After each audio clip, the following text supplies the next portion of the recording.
இந்தியாவில் இன்னும் சில சர்ச்சைக்குரிய பூச்சிக்கொல்லிகள் மற்றும் களைக்கொல்லிகள் பயன்படுத்தப்படுகின்றன.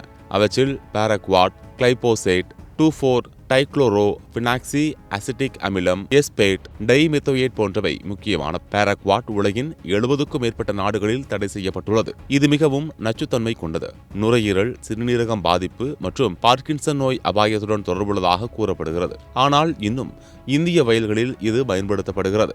இதனையடுத்து கிளைபோசேட் உலகில் அதிகம் பயன்படுத்தப்படும் களைக்கொல்லி. உலக சுகாதார அமைப்பின் புற்றுநோய் ஆய்வு நிறுவனம் இதை புற்றுநோய் ஏற்படுத்தக்கூடியது என்று வகைப்படுத்தியுள்ளது. இருப்பினும் சில நாடுகளின் ஒழுங்குமுறை அமைப்புகள் இதை பாதுகாப்பானது என கூறுகின்றன. இந்தியாவின் கிளைபோசேட்டை உற்பத்தி செய்யும் பன்னாட்டு மற்றும் உள்நாட்டு நிறுவனங்கள் ஆண்டுதோறும் பில்லியன் கணக்கான டாலர் லாபம் ஈட்டி வருகின்றன.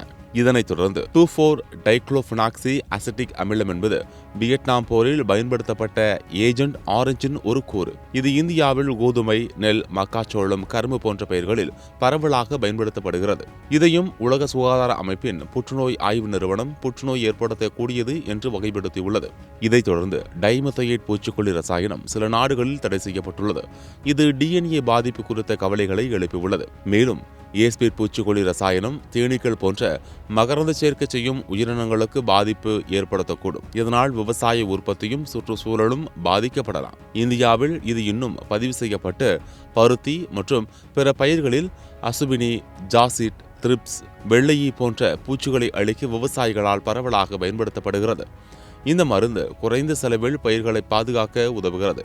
அதனால் பல விவசாயிகள் இதை நம்பி பயன்படுத்துகின்றனர். ஆனால் இந்த ஆபத்தான ரசாயனங்கள் மனித உடல்நலம், சுற்றுச்சூழல் மற்றும் பல்லுயிர் பெருக்கத்திற்கு பாதிப்பை ஏற்படுத்தக்கூடும் என்ற கவலை உள்ளது. இதனால் பல நாடுகள் இத்தகைய ரசாயனங்களின் பயன்பாட்டை கட்டுப்படுத்தியும் தடை செய்தும் உள்ளன. இந்த ரசாயனங்களை உணவு பயிர்களில் பயன்படுத்துவதால் அவற்றின் எச்சங்கள் உணவின் மூலம் மனித உடலுக்குள் செல்லலாம்.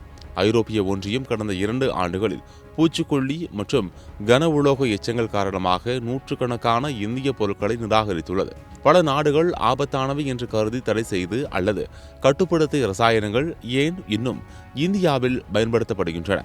பொது சுகாதாரம் மற்றும் சுற்றுச்சூழலை பாதுகாக்க இந்தியாவில் கடுமையான ஆய்வும் கட்டுப்பாடும் தேவை என நிபுணர்கள் வலியுறுத்துகின்றனர்.